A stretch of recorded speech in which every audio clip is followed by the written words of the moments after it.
They're getting on a motorcycle.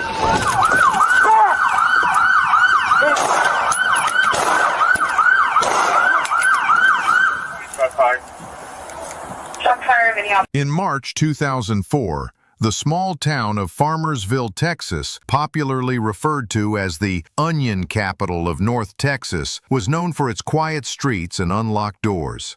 But that sense of security vanished overnight when a 19-year-old mother, Rachelle Tolson, disappeared from her home, leaving her infant daughter behind.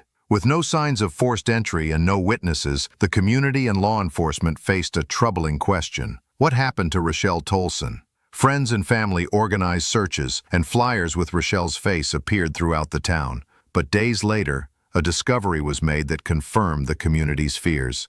The investigation that followed would reveal that the perpetrator was not a stranger, but a former classmate who had offered his help to the family. As the case proceeded, a detailed confession and a public trial would force the town to confront the difficult facts of the case. This is the story of the investigation into the disappearance and murder of Rachelle Tolson. For more in-depth case analyses, please consider subscribing to our channel. Rachelle O'Neal Tolson was born on October 30, 1983, in the heart of Texas. Growing up in Farmersville, a small town that felt more like an extended family than a community. It was a place where life moved slowly and neighbors looked out for each other. Rachelle was the kind of person who made a lasting impression, radiating kindness from a young age. By her 20s, she'd grown into a young woman with a sense of purpose far beyond her years. At just 20, Rachelle had embraced one of life's most challenging and sacred roles, motherhood. She had recently moved into a modest home with her 6-month-old daughter Alexis, whom everyone called Lexi. To Rachelle, being a mother wasn't a burden. It was a blessing. Friends described her as fiercely devoted, always gentle, always attentive. Her parents, especially her father, Mark O'Neal Tolson, spoke of her with pride. She was the kind of daughter who called home every day, even after moving out. The kind of mother who would give up anything to give her child safety and stability. Rachelle had started her life as an independent woman, but she wasn't isolated. In Farmersville, no one ever truly is. Her parents lived nearby, her friends were close, and her support system was strong. And that's what made what happened next so shocking. People like Rachelle weren't supposed to disappear, especially not here. Just a few blocks away in the same town was Moises Sandoval Mendoza. Born on July 14, 1983, the same year as Rachelle, Moises was a familiar face from high school. They ran in overlapping circles and knew each other. But while Rachelle seemed to grow into her future, Mendoza drifted, always just out of focus. By all accounts, Moises had no serious criminal history. On paper, he seemed like any other young man from town. But beneath the surface there were troubling signs. He was quiet, withdrawn. Some described him as strange. Others said he had trouble fitting in. Nothing overt, nothing that raised red flags. But in hindsight, the warnings were there. Mendoza had attended a party at Rachelle's home just days before she disappeared. It was a casual gathering, a reunion of old friends. Laughter filled the rooms and people came and went. But something about that night stayed with Mendoza. Something festered, and it wouldn't be long before he acted on it. Farmersville, with its big skies, old churches, and dusty roads, was the kind of town where tragedy felt impossible until it wasn't. When Rachelle disappeared, that sense of security shattered. It was more than just a missing person case. It struck at the heart of the town's very soul. Doors that were once left unlocked were suddenly bolted shut. Mothers held their children tighter. Residents became more vigilant about home security. Rumors spread. People whispered at church and looked over their shoulders in the grocery store. If someone could take Rachelle, someone so beloved, so gentle, then no one was safe. Volunteers lined the streets with flashlights, passed out flyers, and held candlelight vigils. The community gathered in prayer, and through it all, one young man stood among the crowd, Moises Mendoza. He shook hands. He offered help. He grieved. He lied. He lied while Lexi was in her crib, unaware her mother would never return. He lied while Rachelle's parents searched every road and ditch. He lied while the whole town searched for a girl whose fate he alone knew. But no one knew that yet. All they knew was that a young mother was missing, a baby was left behind, and a town that hadn't seen darkness in decades was about to face a crime that the town struggled to understand. This was just the beginning. March 18, 2004. It started with silence, the kind that settles in when everything changes forever.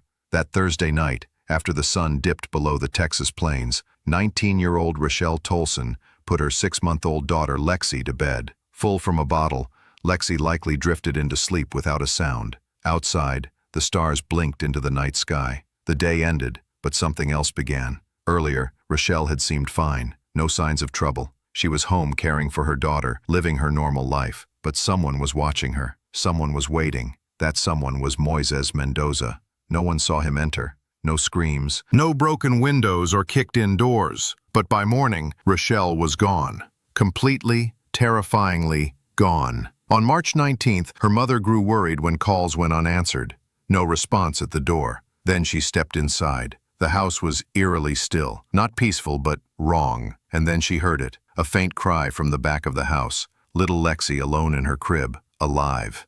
Rachelle's purse was there. Her car was parked outside. Her phone sat on the counter. It was as if she had vanished into thin air. But the events of that night were far more direct. Moises Mendoza waited until nightfall. Familiar with Rachelle's routines and her home, he knew exactly what he was doing. This wasn't a random break-in. This was targeted. Once inside, he confronted her. What followed is pieced together from his confession. He abducted Rachelle from her home. According to his statement, he drove her to a remote spot near a creek. The subsequent investigation and autopsy confirmed that a sexual assault had occurred. The medical examiner determined the cause of death was strangulation and also noted the presence of multiple stab wounds. He then used gasoline and fire in an attempt to conceal the crime. Days passed. The town was on edge. Fear turned to dread. Rachelle's face was everywhere, on the news, on flyers, on every corner.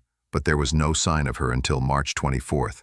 A landowner near the creek discovered something. At first it looked like debris, but as they drew closer, the truth emerged. A discovery was made of human remains. The condition was such that visual identification was impossible. Investigators were called. The remains were examined. No ID, no clothing, nothing to confirm who this person had been, except one thing, a dental match. It was Rachelle. Her identity was confirmed, not by a loved one, but by dental records. And as the town reeled, as candles were lit and prayers whispered, Mendoza was brought in for questioning. He confessed. There was no clear motive. No revenge. His explanation was disjointed, stating he felt as though he were in a dream, an outcome he created.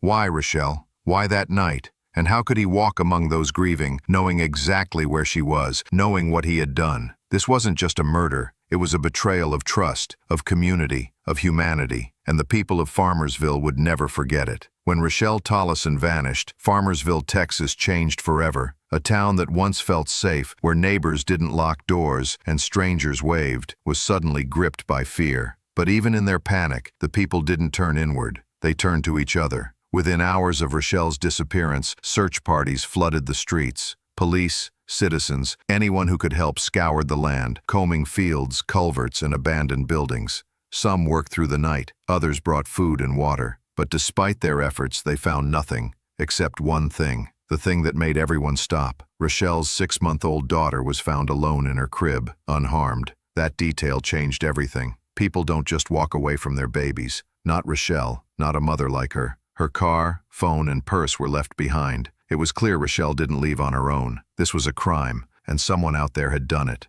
The Collin County Sheriff's Department took over the investigation. Detectives canvassed the area, interviewing friends, family, and neighbors. They reviewed phone records, gathered statements, and studied surveillance footage. Tip lines flooded with rumors, and in the middle of it all stood a quiet, unassuming man, Moises Sandoval Mendoza. At first, he wasn't a suspect. He was just another face, a former classmate, a familiar acquaintance, someone who, like others, expressed shock at the news. But Mendoza was hiding a dark secret, and the pressure was closing in. Then came the breakthrough. Not forensic science, not a witness, but a friend. Mendoza's friend came forward and said, "He told me he did it." Mendoza had confessed, providing details of the crime. Law enforcement acted fast. On March 24th, just 6 days after Rachelle's disappearance, they located the area Mendoza had described near a creek outside of town. There, they found her remains. Though visual identification was impossible, dental records confirmed it was Rachelle.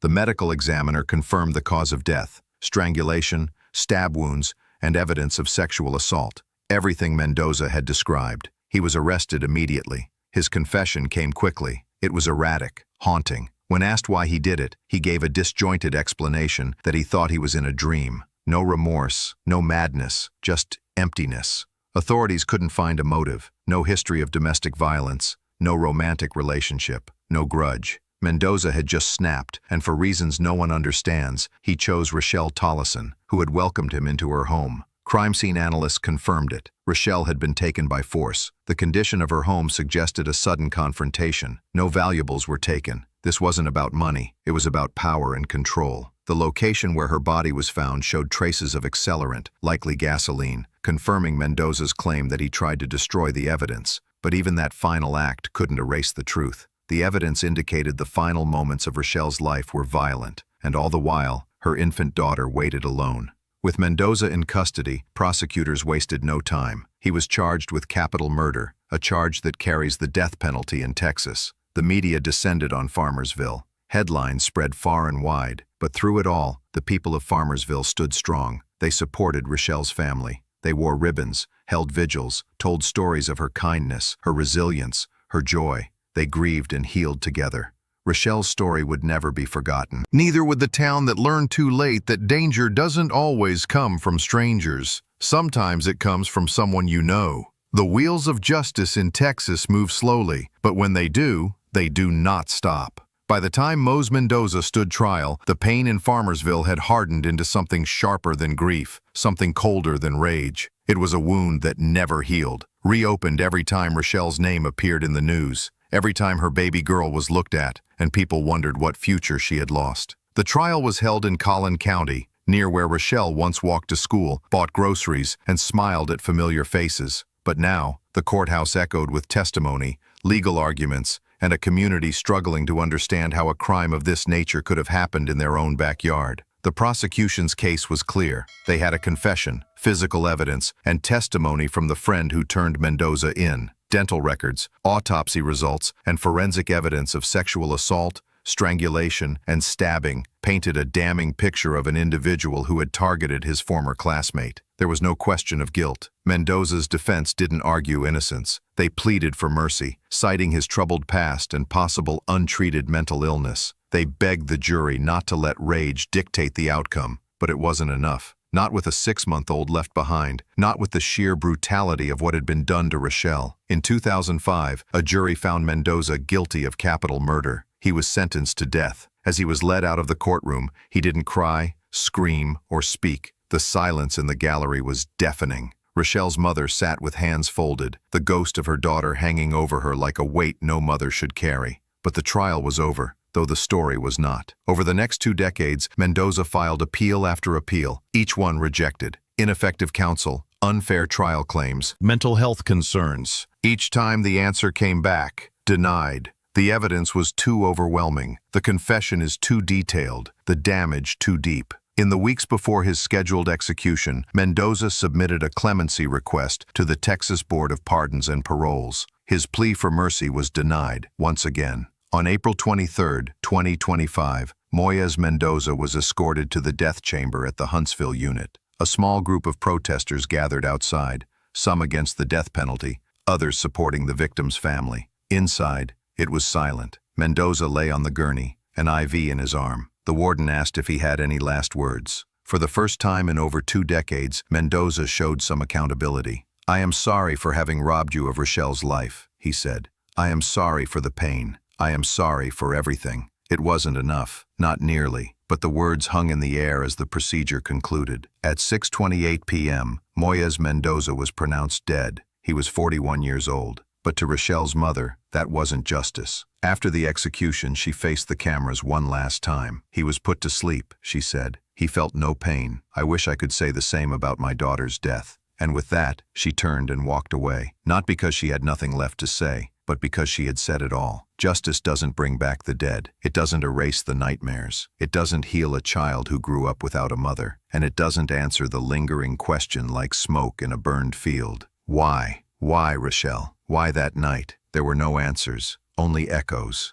In Farmersville, Texas, the name Rachelle Tolson is more than just a headline. It's a memory, a lesson, and a warning. The story of Rachelle Tolson is not just another case file. It's not just another crime scene or courtroom transcript. It's a life, a bright, beautiful life that ended in a violent and tragic way. If this story moved you, consider sharing it. And if you'd like to help others remember victims like Rachelle, subscribe to the channel. Until next time, stay safe, stay aware, and take care of each other.